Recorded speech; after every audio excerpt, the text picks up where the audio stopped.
நாம் சேர்ந்து வாசிப்போம்.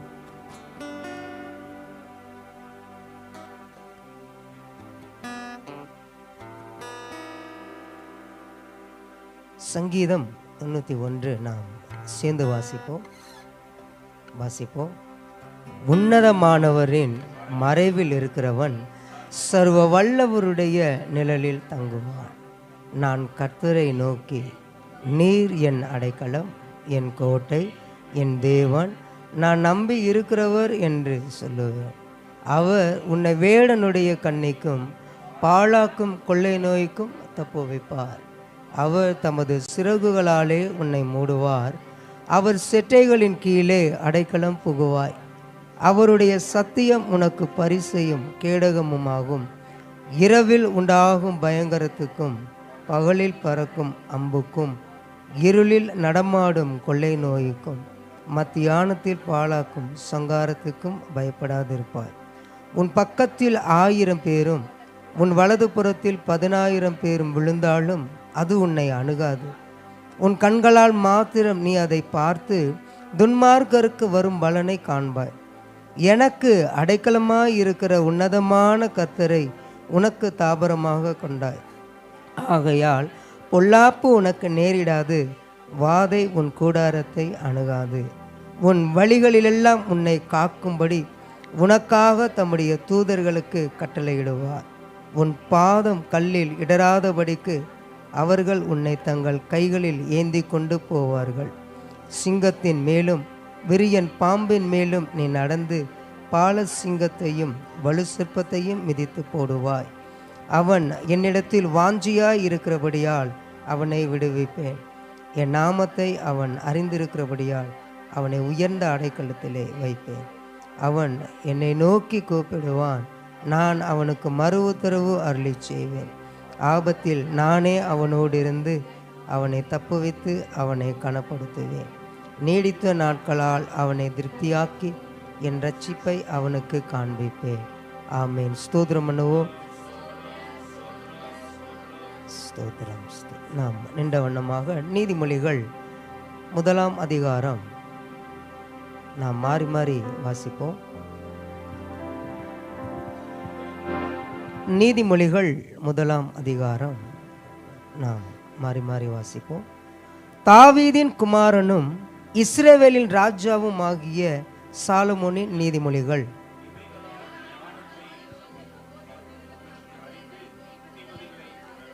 விவேகம், நீதி, நியாயம், நிதானம் என்பவைகளை பற்றிய உபதேசத்தை அடையலாம்.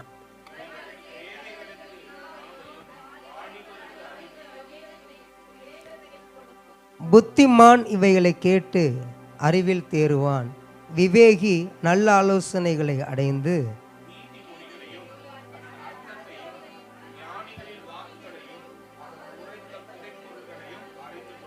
கர்த்தருக்கு பயப்படுதலே ஞானத்தின் ஆரம்பம். மூடர் ஞானத்தையும் போதகத்தையும் அசட்டை பண்ணுகிறார்கள்.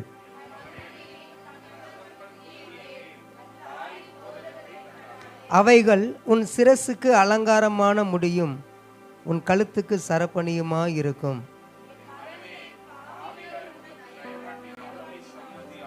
எங்களோட வா, ரத்தம் சிந்தும்படி நாம் பதிவிருந்து குற்றமற்றிருக்கிறவர்களை முகாந்திரமின்றி பிடிக்கும்படி ஒளித்திருப்போம்.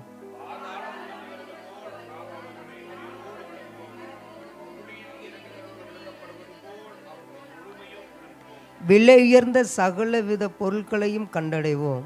கொள்ளை பொருளினால் நம்முடைய வீடுகளை நிரப்புவோம்.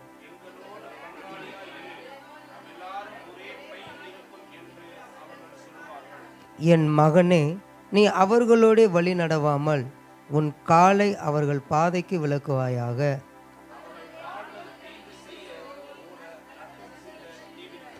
எவ்வகையான பட்சியானாலும் சரி, அதன் கண்களுக்கு முன்பாக வலையை விரிப்பது விருதா.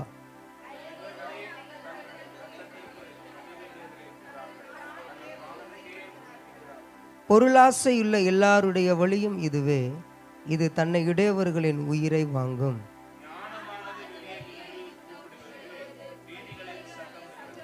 அது சந்தடியுள்ள தெருக்களின் சந்திலும் ஒளிமுக வாசலிலும் நின்று கூப்பிட்டு பட்டணத்தில் தன் வார்த்தைகளை வசனித்து சொல்லுகிறது.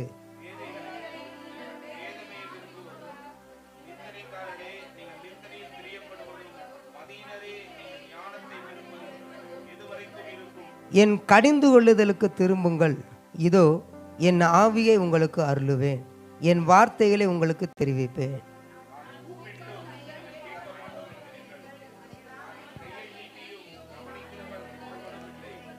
என் ஆலோசனையை எல்லாம் நீங்கள் தள்ளி என் கடிந்து கொள்ளுதலை வெறுத்தீர்கள்.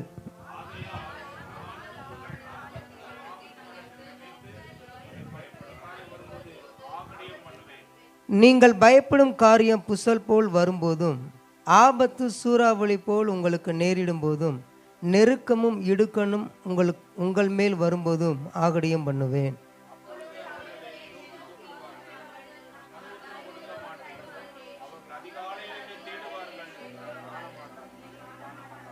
அவர்கள் அறிவை வெறுத்தார்கள், கர்த்தருக்கு பயப்படுதலை தெரிந்து கொள்ளாமல் போனார்கள்.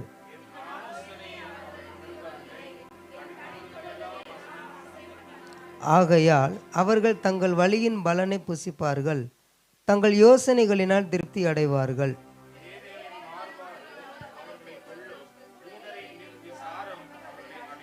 சேர்ந்து வாசிப்போம். எனக்கு செவி கொடுக்கிறவன் எவனோ அவன் விக்கினமின்றி வாசம் பண்ணி ஆபத்திற்கு பயப்படாமல் அமைதியாய் இருப்பான். ஆமேன். ஸ்தோத்திரம் பண்ணுவோம். ஸ்தோத்திரம் ஸ்தோத்திரம் ஸ்தோத்திரம். நாம் உட்காருவோம். அல்லேலூயா. ஸ்தோத்திரம். கர்த்தருடைய நாமத்தினால இந்த ஜூன் மாதத்தின் வாழ்த்துக்களை உங்களுக்கு முதலில் தெரிவித்துக் கொள்ளுகிறேன். அல்லேலூயா. ஸ்தோத்திரம். ஆபகுக் 2ஆம் அதிகாரம்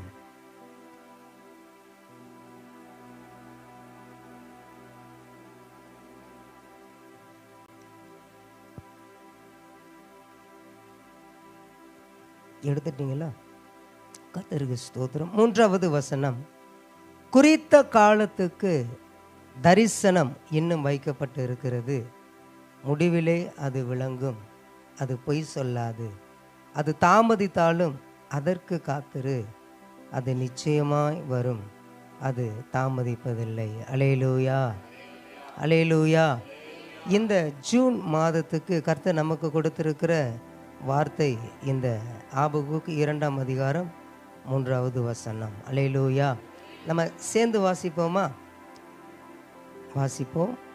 குறித்த காலத்துக்கு தரிசனம் இன்னும் வைக்கப்பட்டு இருக்கிறது, முடிவிலே அது விளங்கும், அது பொய் சொல்லாது, அது தாமதித்தாலும் அதற்கு காத்திரு, அது நிச்சயமாய் வரும், அது தாமதிப்பதில்லை. அல்லேலூயா, அல்லேலூயா. கர்த்தருக்கு ஸ்தோத்திரம் பண்ணுவோமா? ஸ்தோத்திரம் ஸ்தோத்திரம் ஸ்தோத்திரம். ஆம். ஒரு வசனத்தை நம்ம படிக்கிறோம், கர்த்தர் நம்மளுக்கு ஒரு வசனத்தை கொடுக்குறாருன்னு வச்சுக்கோங்களேன். அந்த வார்த்தையை நமக்கு புரிந்து கொள்வது மாதிரி நம்ம அந்த நாள் முழுவதும் மறந்து விடாதபடிக்கு நம்மளுடைய வழக்கத்தில் அதை நம்ம என்ன செய்யணும்? அதை மாற்றி வச்சுக்கணும். அதை எப்படின்னா, ஸ்தோத்திரம், எப்படி இதயத்தில் பேசு, இருதயத்தோடு பேசு அப்படின்னு சொன்னோம்ல, அது நினைக்கும் பொழுது நம்மளுக்கு யாருடைய சம்பவம் வரும்? அன்னாளுடைய சம்பவம் வரும் இல்லையா? அதே போல் இப்போ இந்த குறித்த காலத்துக்கு தரிசனம் இன்னும் வைக்கப்பட்டு இருக்கிறது, அது தாமதிப்பதில்லை. அல்லேலூயா. இப்படி நம்ம இருதயத்தில் என்ன செய்யணும்? தினமும் சொல்லணும், என்னைய குறித்ததான கர்த்தருடைய தரிசனம் அதற்கு நிறைவேறுவதற்கு ஒரு காலத்தை தேவன் என்ன செய்திருக்கிறார்? வைத்திருக்கிறார். அது என்ன செய்யாது? தாமதிக்காது. நிச்சயமாக அது என் வாழ்க்கையில் என்ன செய்யும்? நிறைவேறும். இந்த வசனத்தை சொல்கிறது கர்த்தருக்கு ஸ்தோத்திரம், நல்லது தான். ஆனால் நம்மளுக்கு வசனத்தை மறக்கிற பழக்கம் இருக்கே. அதனால் நம்மளுக்கு எப்படி பழக்கமாக இருக்கோ அதன்படி அந்த வசனத்தை நம்ம என்ன செய்யணும்? மறந்துடாதபடிக்கு தினமும் அதை நம்ம அறிக்கை பண்ணணும்னா, ஸ்தோத்திரம், அந்த தரிசனம் நம்முடைய வாழ்க்கையில் என்ன செய்யும்? நிறைவேறும். இதை நான் படிக்கும் பொழுது, இந்த வார்த்தையை கர்த்தர் எனக்கு உணர்த்தும் பொழுது எனக்கு யார் ஞாபகத்துக்கு வந்தான்னா, ஆபிரகாம் ஞாபகத்துக்கு வந்தார். அவருடைய தரிசனத்துக்கு அவர் என்ன செய்யலை? காத்து இருக்கலை. கர்த்தர் சொன்ன ஆதியாகமம் 15ஆம் அதிகாரம், ஆதியாகமம் 15ஆம் அதிகாரத்தை எடுத்துக்கொள்வோமே. ஸ்தோத்திரம். 1வது வசனம். இந்த காரியங்கள் நடந்த பின்பு கர்த்தருடைய வார்த்தை ஆபிரகாமுக்கு தரிசனத்திலே உண்டாகி அவர், ஆபிரகாமே நீ பயப்படாதே, நான் உனக்கு கேடகமும் உனக்கு மகா பெரிய பலனுமாய் இருக்கிறேன் என்றார். வாசிங்க. அதற்கு ஆபிரகாம், கர்த்தராகிய ஆண்டவரே என்ன தருவீர்? நான் பிள்ளை இல்லாமல் இருக்கிறேனே.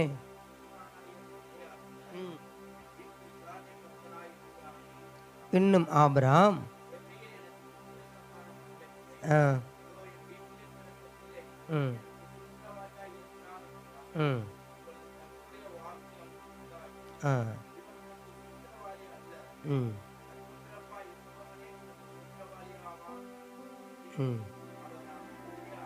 வெளியே அழைத்து, நீ வானத்தை அண்ணாந்து பார்,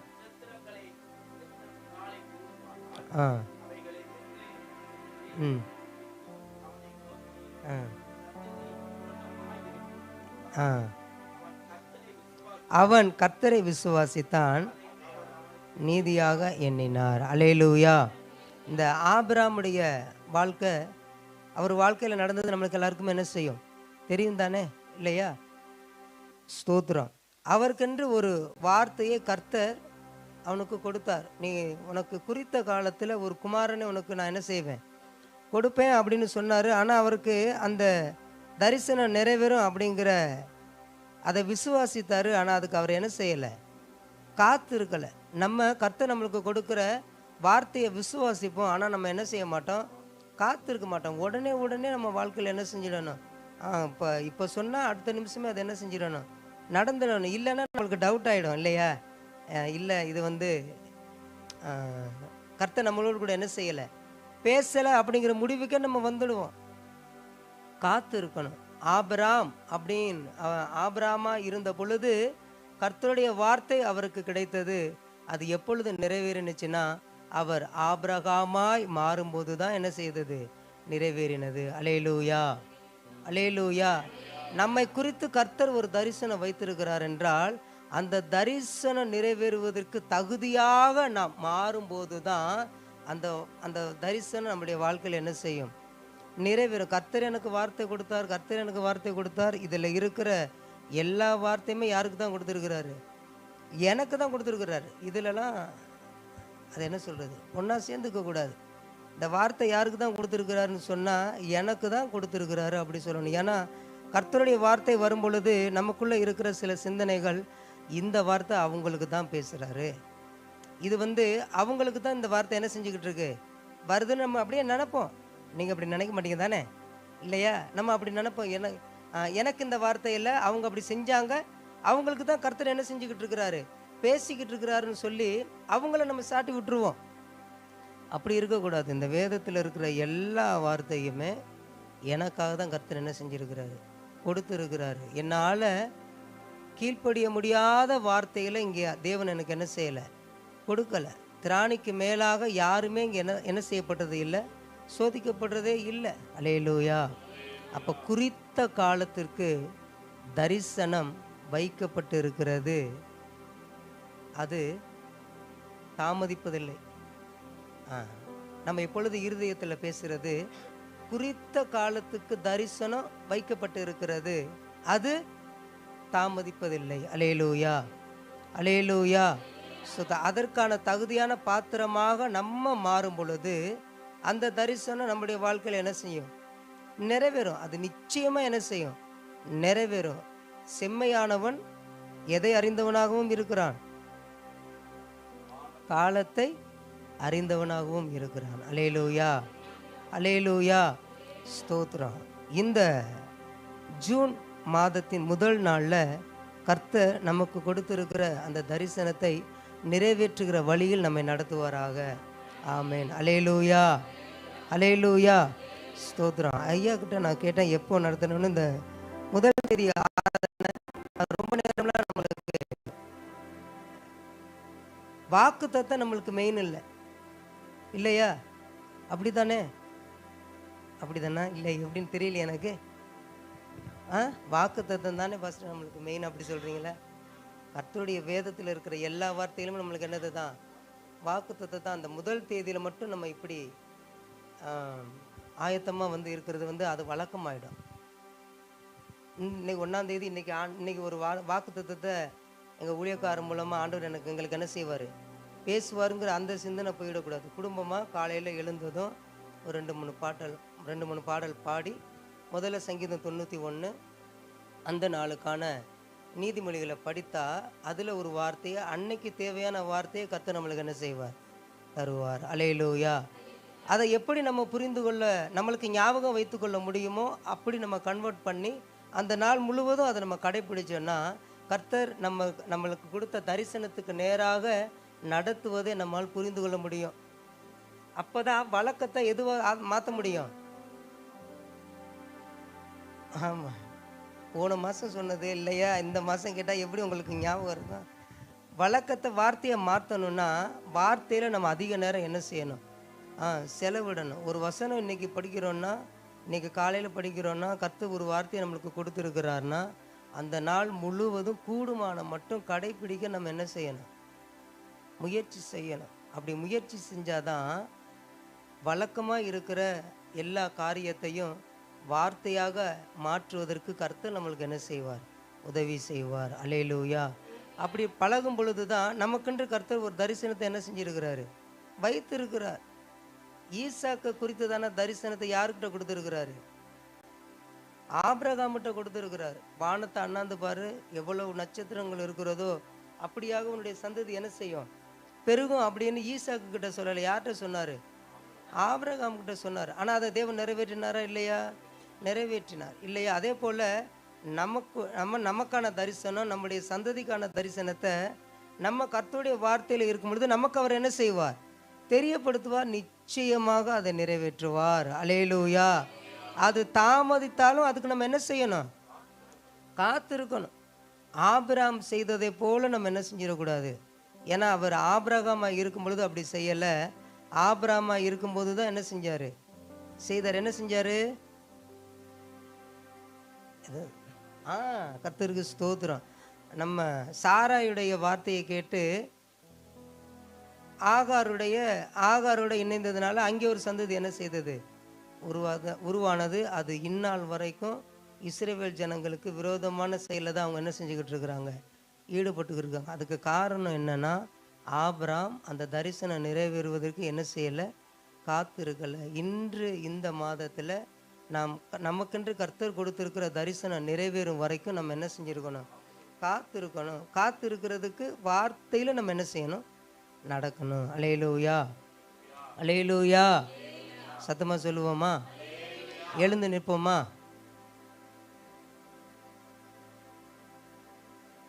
நான் உங்களை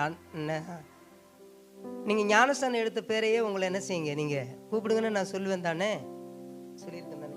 அதுக்கு காரணம் இதுதான். ஆபிரகாமா இருந்தால் தரிசனம் நிறைவேறுவதற்கு நம்மளால் என்ன செய்ய முடியாது, பயணிக்க முடியாது. அவசரப்பட்டுக்கிட்டே இருப்போம். கர்த்தர் நம்மளுக்குன்னு ஒரு பேரை மாற்றிட்டாரு, நம்மளா விரும்பி கேட்கும் பொழுது கொடுத்துட்டாரு அப்படின்னா அந்த வார்த்தையை தான் நம்ம என்ன செய்யணும், அந்த பெயரை தான் நம்ம சொல்லுவதற்கு என்ன செய்யணும், மற்றவர்களையும் அனுமதிக்கணும். நம்மளும் அதை தான் நம்ம நம்பணும். அவன் விசுவாசித்தான், அது அவனுக்கு எப்படி எண்ணப்பட்டது, நீதியாக எண்ணப்பட்டது. அப்போ நமக்கு என்ன பேர் கொடுத்துருக்குறாங்க, எஸ்தர், எலிசபெத், வேற என்ன பேர், அன்னாள், ரெபேக்காள், எட்சியால், ஆமாம் தபித்தாள், அப்படி கொடுத்துருக்குறாங்கன்னா அந்த பேரை வச்சு தான் சபையிலையாவது நம்ம என்ன செய்யணும், கூப்பிட்டு பழகணும். அல்லேலூயா. அப்போ தான் அதற்கான அபிஷேகம் என்ன செய்யும், கிடைக்கும். என்றைக்கு ஆபிரகாமா இருந்தவர் ஆபிரகாமா மாறினாரோ அவருக்கென்று கொடுத்த தரிசனம் ரொம்ப சீக்கிரத்தில் என்ன செய்தது, நிறைவேறினது. அல்லேலூயா. நம்மளும் நமக்கென்று தேவன் கொடுத்திருக்கிற தரிசனம் நிறைவேறணும்னா வழக்கமாக இருக்கிறத விட்டுட்டு வார்த்தையின்படி நம்ம என்ன செய்யணும், வாழணும். எப்போ வாழணும்னா அனுதினமும் என்ன செய்யணும், வாழணும். அல்லேலூயா, அல்லேலூயா. ஜெபம் பண்ணுவோமா. ஸ்தோத்திரம். நீங்கள் முதல்ல ஜெபம் பண்ணுங்க, உங்களுக்கு நீங்கள் ஜெபம் பண்ணுங்க. ஆண்டவரே, என்னை குறித்ததான தரிசனம் என் வாழ்க்கையில் நிறைவேறணும், அது நிறைவேற வரைக்கும் நான் காத்து இருக்கணும். அது தாமதிக்காது என்பதை நான் உணர்கிறேன், விசுவாசிக்கிறேன். ஆண்டவரே, குறித்த காலத்துல சாராளுக்கு குறித்த காலத்துல ஈசாக்கை தேவன் கொடுத்தார். அதே போல நமக்கும் குறித்த காலத்துல நம்முடைய ஆசீர்வாதத்தை நமக்கு தேவன் கட்டளையிடுவார். ஸ்தோத்திரம். நீங்க ஜெபம் பண்ணுங்க. ஊழியக்காரர் ஜெபிக்கிறதுக்கு முன்பாக அந்த வார்த்தையை நீங்க விசுவாசிங்க.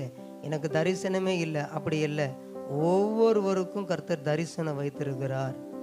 அந்த தரிசனம் நிறைவேற்றுவதற்கு ஒரு காலத்தையும்